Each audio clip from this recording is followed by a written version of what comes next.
Hello and welcome back to Down to the Tyre.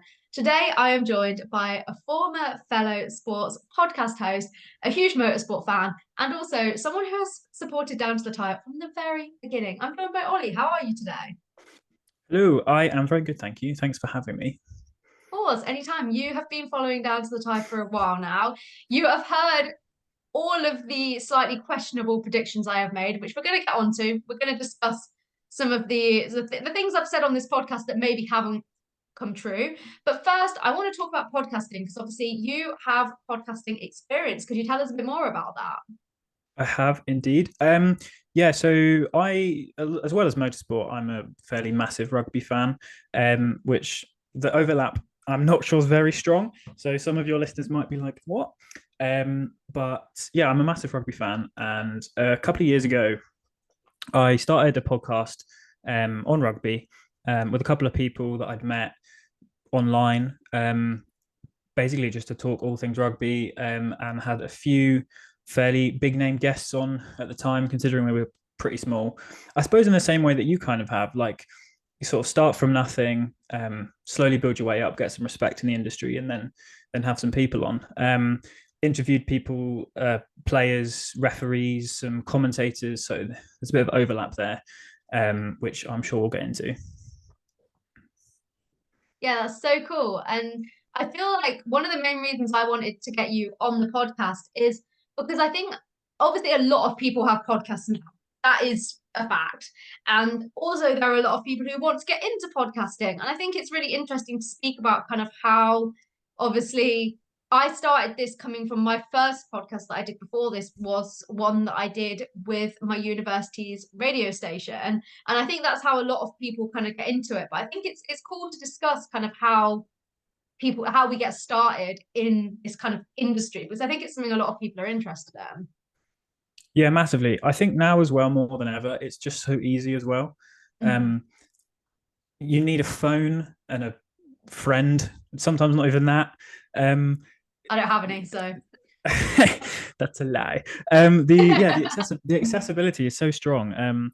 If you've got ideas, you've got a phone, you've got a camera, you can kind of do it. And I mean, I was lucky that when I started, I'd sort of began my sort of media journey, I guess, if you like, through hopping on board with this sort of project that somebody else had started, another rugby thing, which he's now gone off to do even bigger things. And I sort of helped progress with that, met a few people, and then those people became my co-hosts, because we just kind of wanted to keep something going.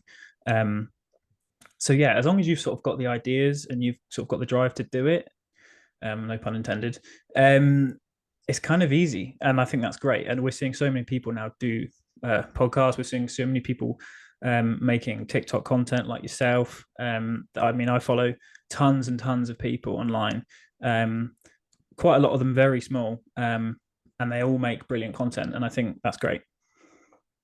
you're right. There's so many people. And when I say, I don't have any friends, I obviously do because so many of them have come on this podcast, including yourself in the past. So many fellow content creators who have been lovely and kind enough to give up their time to come on and be guests. I think there's so many people in the community right now of creating content, whether that's like short form on TikTok or podcasts or whatever. I think it's such an exciting time. I was particularly intrigued because obviously I'm on the motorsport side. You're obviously a huge motorsport fan as well. But then podcasting, you came from the rugby side. How different do you think it is in terms of creating podcasts for different sports? Like, do you think creating a rugby podcast is like a lot of different skills to a motorsport podcast, or do you think they kind of transfer over? Skills wise, I think it does transfer over quite a lot. I think the biggest difference I've noticed is well, rugby, motorsport, there's a lot of sort of overlap in terms of like the caliber of guests you can get, for a small podcast like yourself. I've listened to all your episodes so far, and obviously you've had guests on here like Brad Benavides, etc., who, if you were to sort of transpose his name into the rugby world, you'd be able to get guests on of similar size. Obviously, if we were talking Max Verstappen, Charles Leclerc, Lewis Hamilton, the chances of them taking an hour out their day to hop on a podcast like mine or like yours is probably quite low. But in terms of like the broader scope of motorsport, it seems quite accessible.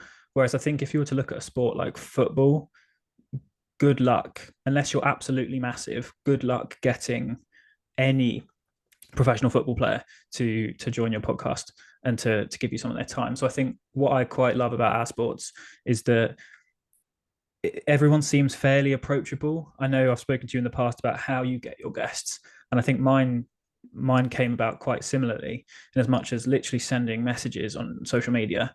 And as obviously there are plenty of people that say they're unable to, or maybe get ignored, but the amount of people that say yes, or that at least show a bit of interest, seems a lot higher than a sport like football.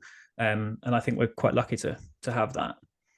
Absolutely. I've even had like drivers following me. Like Brad Benavides, I followed him and then he followed me back. Shout out to him. He's incredible. Same with Tyre Sherlock. He followed me since the beginning and he was a guest on the last season of the podcast. And he followed me since the start. And it's lovely to see both drivers and also just people in the motorsport world in general wanting to support someone who's starting up a podcast, especially about the feeder series, because there aren't that many out there. And I feel like another similarity across all sports, but just across all podcasts, if you're having a guest on, are interview technique and interview skills.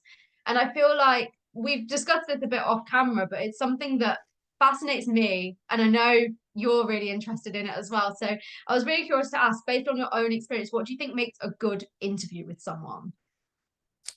Um, Lots of things. For me, I think the main thing, and this is kind of something I picked up from one of my interviews. I interviewed a commentator who goes by the name Sam Roberts a couple of years ago. He's worked on channels like BT Sport, a bit on the BBC, etc. One thing he said as a commentator is that the most important part of his job is knowing not when to speak, but when not to speak. And I think that obviously he was talking about it in a commentary sense, but for me that goes down to an interview level as well.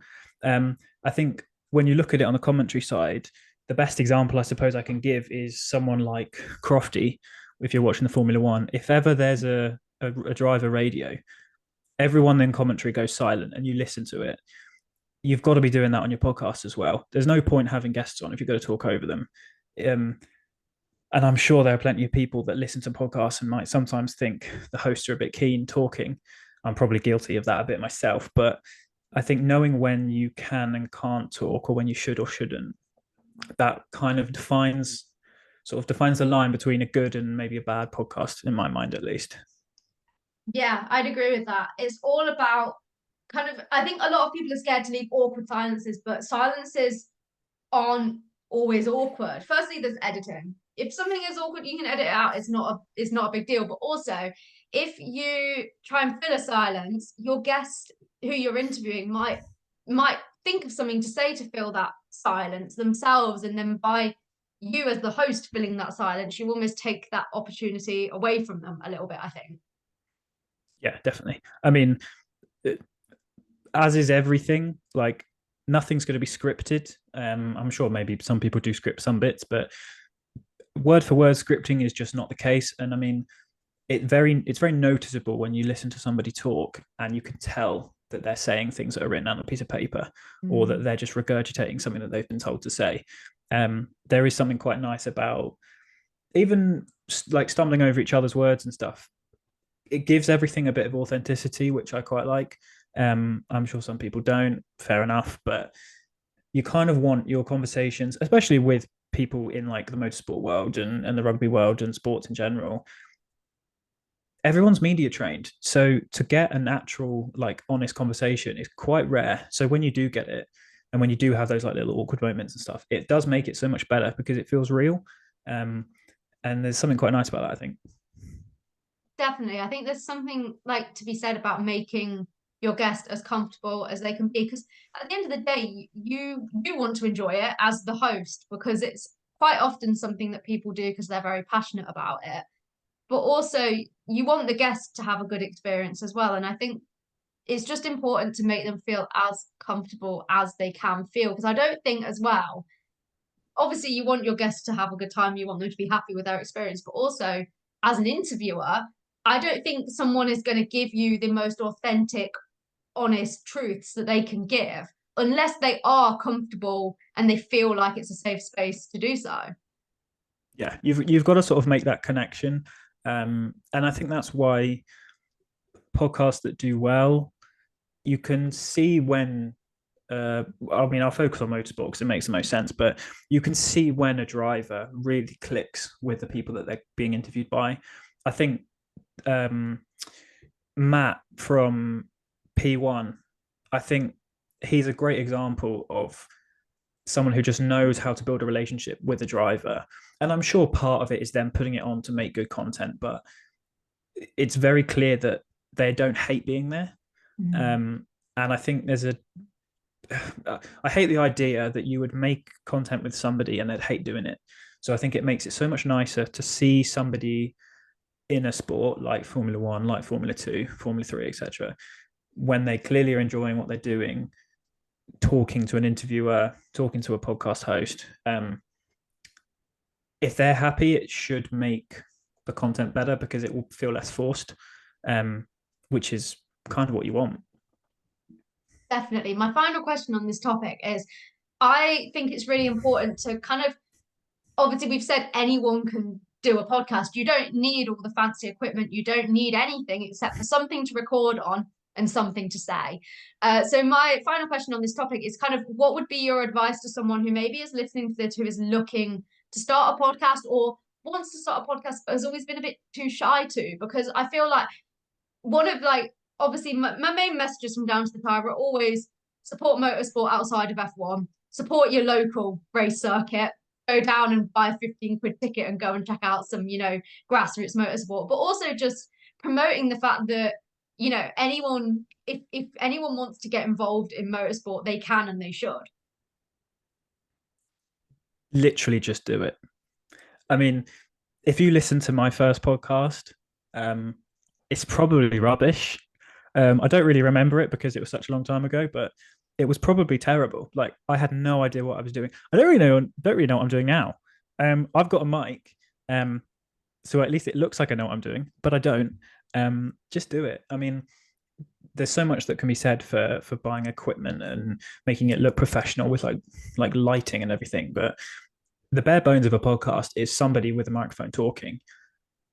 If you've got an interest in something and you think that what you can say is worth listening to, just say it, because there are people that will listen, and if they like it, then they'll keep listening. So yeah, it's kind of boring, but literally just do it. There's no risk in it at all. That's honestly what I'd say as well. I mean, you can tell you've got fancier equipment than me. I have not invested in a mic or anything. Maybe I will one day, but I haven't done yet. But I feel like what's most important is having the passion, wanting to do it, and speaking just like your honest truth, not being afraid to say stuff. I think especially like nowadays, I think it's kind of almost scary to sometimes put your opinion out there because everyone has opinions and everyone voices their opinions and everything. But I think it's just so there's such potential for new voices to get heard through just speaking it and not being afraid to put the content out there. So yeah, that would be my advice as well, for sure. So yeah, that is the end of the podcast and interviewing section of the podcast. But I want to get on to talk about, we've had some big news as we're recording this in the F1 world, some big contract news. Because as we're recording this, Fernando Alonso has just announced that he is staying at Aston Martin. And then also there are rumors circling about Carlos Sainz and Mercedes. What has been your take on all of this? I've spoken to a couple of people about this, and I was surprised that Fernando's re-signed. You'll know because I said to you a very long time ago, and I think you actually referenced it in your episode with Fadia.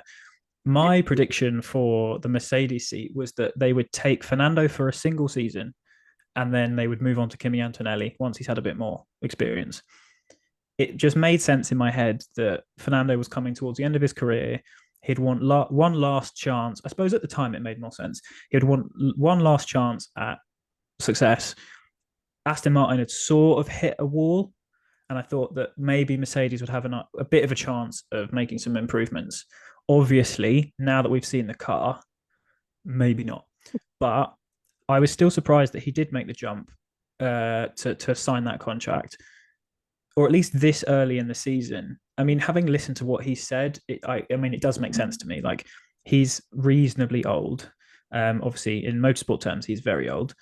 Um, so it makes sense. And listening to what he said about like he feels the happiest he has in a very, very long time. He doesn't feel the pressure anymore. He just sort of can enjoy the moments. That's kind of the dream, I guess. And Aston Martin are still a pretty decent team, so he's got the potential there of getting some serious points and hopefully some more podiums and wins. But yeah, what did you think? I feel like obviously it was rumored Red Bull as well as Mercedes. Like there were rumors flying that he was going to Red Bull, partner Max. There were rumors flying that he was going to Mercedes. When you said that you thought he was going to go to Mercedes for a year or two to let Kimi Antonelli mature a bit, I completely bought into that. I was like, yeah, that's what's going to happen. Like that's absolute. That makes sense.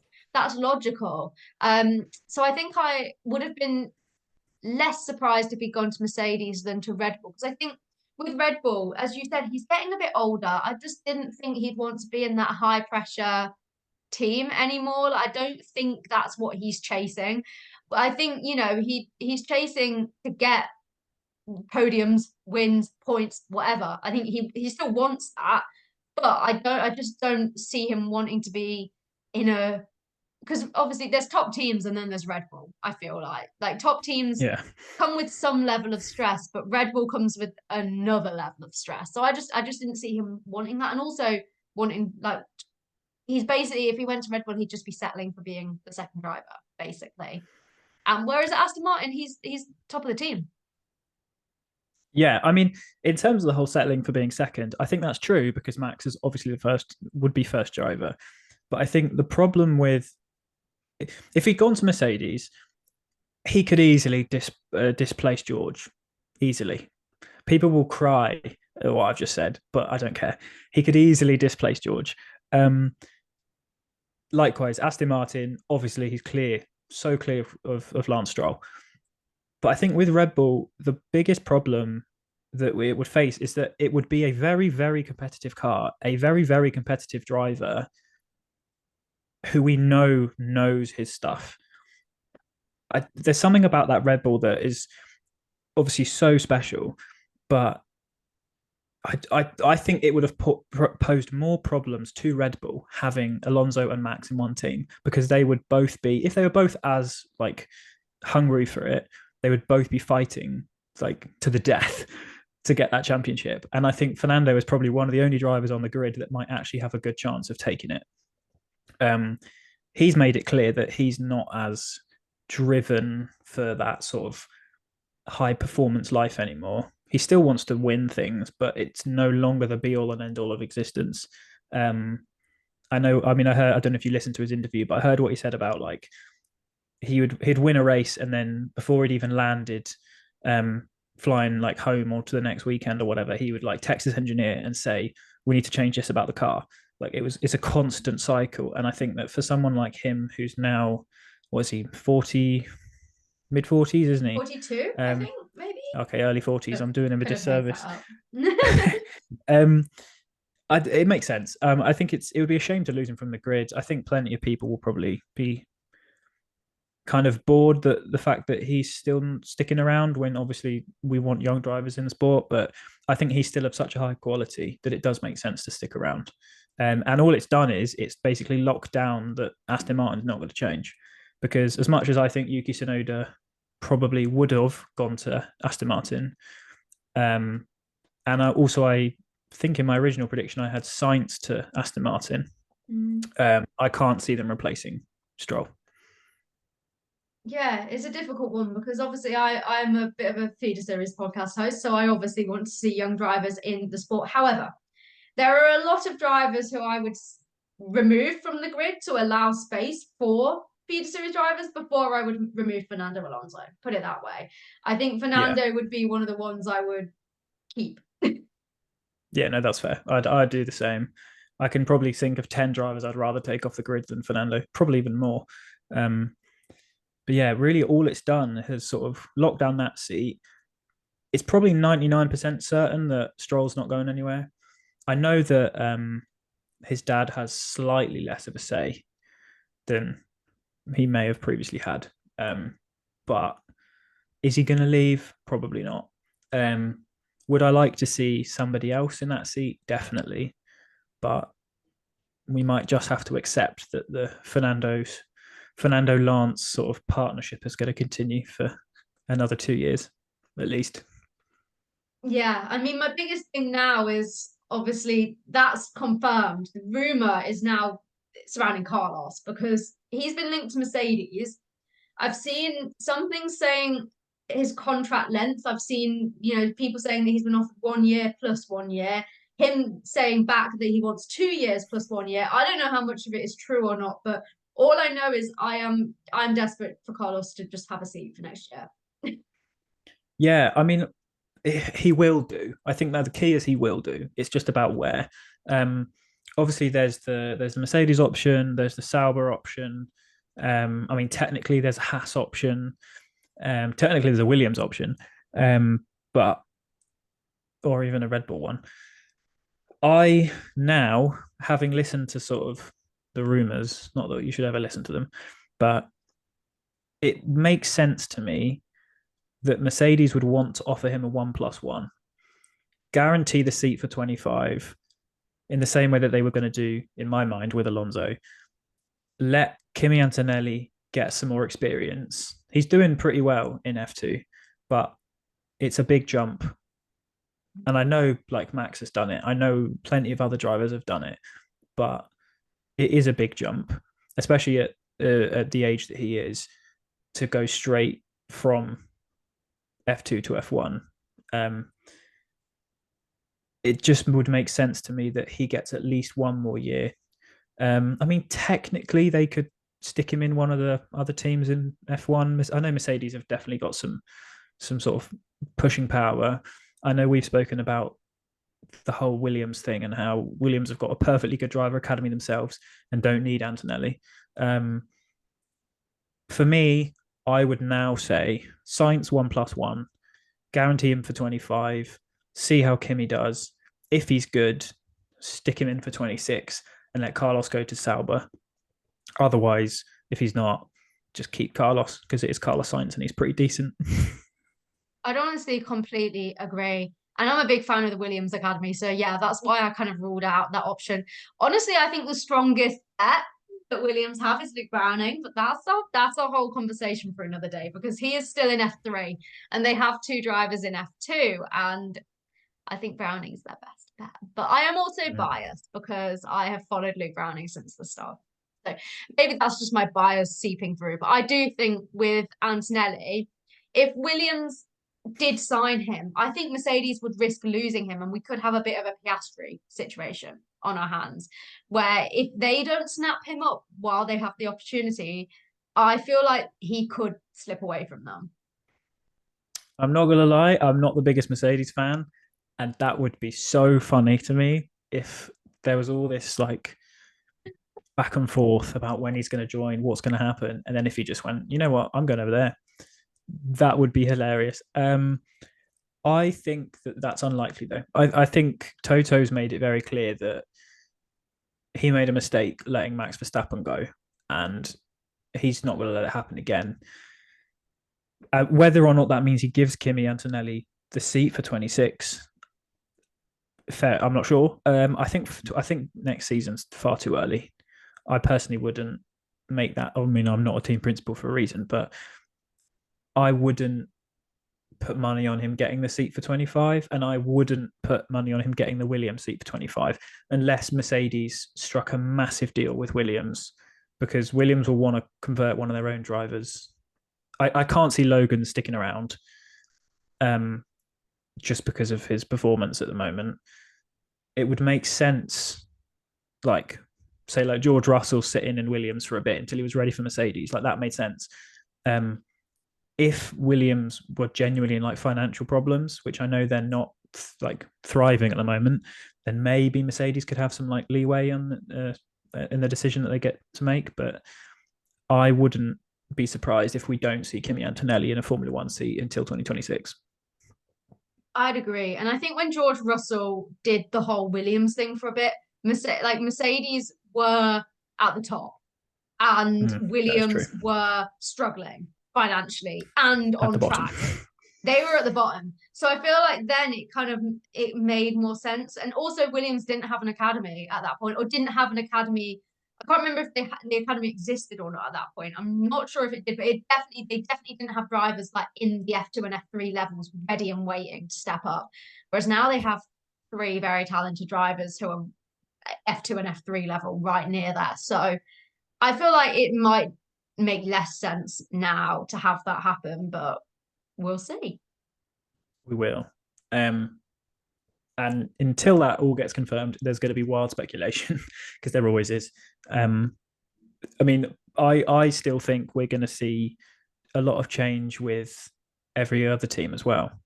I think. I mean, I guess I can kind of mention this now. I know I was going to call you out on some of the things you've said on your podcast already. One of Some your bad ones. one of your sort of early season, preseason predictions was you said you were going to that we were going to see a Daniel Ricciardo, Sergio Perez summer swap. That's not happening anymore. I am so glad that the alternative is looking like it's on the cards, to be honest. The option that's actually happening is the option I would prefer. Or it's not happening. I shouldn't say it's happening. I'm trying to manifest it. So I'm saying it's happening because I'm trying to convince Red Bull, if they're listening to this, to do it. Because Liam Lawson needs that seat. He definitely does. Yeah. I wouldn't be surprised, and you're going to hate this. I wouldn't be surprised if Perez stays. As long as Liam Lawson gets a seat, I don't care. I think Perez may stay at Red Bull only because he's been very solid so far. Like, what's he done wrong this season so far? Not really anything. I wouldn't be surprised if we see him stay at Red Bull because, again, I will die on this hill. He is the perfect second driver. He is never going to displace Max. He's always going to do what's right for the team.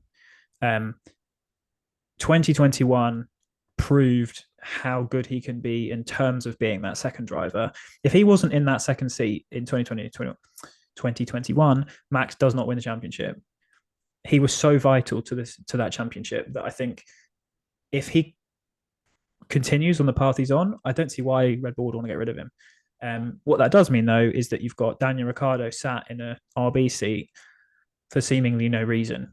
Performance-wise, I don't think Ricciardo should be in that seat anymore. I think the danger we have as feeder series fans is that he's a very, very big driver of like PR.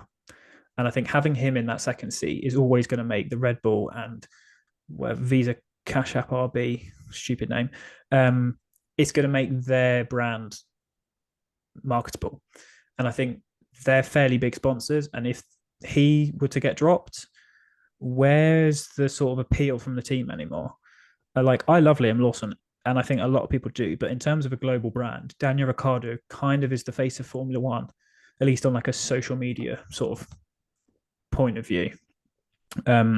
So as much as I want to see Liam in that seat, I don't think Daniel's going to get dropped from Formula One altogether, but I just can't see where he would go. Interesting. See, I'd really like to see him go and race in a different series. That's what I'd ideally like to see from him because I think he's still a brilliant driver. Yes. Do I think he's an F1 level driver at the moment? No. And it sounds mean, but it's true. I don't think he's at F1 level anymore. Do I think he could absolutely kick ass in a different racing series? Yes, I do. And I'd love to see him do that. With the whole situation, obviously, he is a very PR friendly driver. He's one of the faces of F1, I'd say, based on the social media side. But also, if he's not performing and not doing well, are those benefits seeping through? Are the team actually reaping the benefits of that if he's P19 every race? I don't know if obviously the benefits of having him on your team are going to shine more if he's in the points than they are if he's at the back. So it depends if it's worth keeping him if he's not performing. If the benefits that he's bringing from attention and good PR to the team as a character are outweighing the lack of performance on track, if that makes sense. Yeah, no, I agree. I think he's, as much as he does bring in, I imagine, a ton of money and a ton of viewers, from a sporting standpoint, he's not really doing anything. I'm not gonna. I personally don't buy into the sort of Yuki hype as much as everyone else seems to at the moment. I think he's great, but talk of him going to Red Bull, absolutely not. I don't understand why that's even a conversation. I can see him being a first driver from a midfield team, but no more. Like I call it harsh. It's fair enough, but he's being smashed by Yuki. Daniel is. I just don't understand why, from a sporting standpoint, you would keep him in that seat when you've got someone like Liam who has literally proven in that short stint he got given last year he can do it. And I think it's only a matter of time before we do see him in a seat. Otherwise, we're going to be back with those sort of wasted talent drivers again, which no one wants to see. So yeah, I would agree with you. I think Daniel should be politely asked to step down and he should go and do something else for a bit, because his Formula One days are numbered for me. I completely agree. And I think we should end the episode on just this manifestation that Liam Lawson will be driving an F1 car. Hopefully, I'm going to say by the summer. I'm hoping for that. By the summer, interesting. Yeah. And I'm going to leave a poll on this podcast where people can vote who they think are going to be, we'll say who's going to be the 2 Visa Cash App RB drivers in 2025. I'm going to leave the poll, and if you could all vote, that would be amazing, because you know what, if you don't vote an option that has Liam Lawson in it, then I don't really understand why you're watching Down to the Tyre, because feed a series. But I'll leave some options and we can see what everyone thinks. And if people agree with us, because maybe we're just delusional. There is that as a danger as well. There is, but we'll end on that. And hopefully, fingers crossed, at least by 2025, Liam Lawson will have a seat. Well, thank you very much for coming on the podcast, feeding my Liam Lawson delusions about him getting a seat, and just for supporting the podcast, I guess, since the start. That's all right. Thanks for having me. It's been good. Anytime. If people want to check out you, I know you said you're potentially thinking of maybe starting some content up again. Do you want to plug anything so people can follow you? Yeah, I mean, my my TikTok is still my old podcast handle, so it's at the match report _Olly, and that's OLLY. So yeah, feel free to go and follow me on there. You'll probably see me in TikTok comment sections. I'm everywhere. Apparently, I spend far too much time on TikTok. So you should see his screen time. Yeah, no, you shouldn't. You really shouldn't. Well, thank you so much to everyone for listening. Please check out the podcast on social media at Down to the Tyre, and stay tuned for another episode very soon.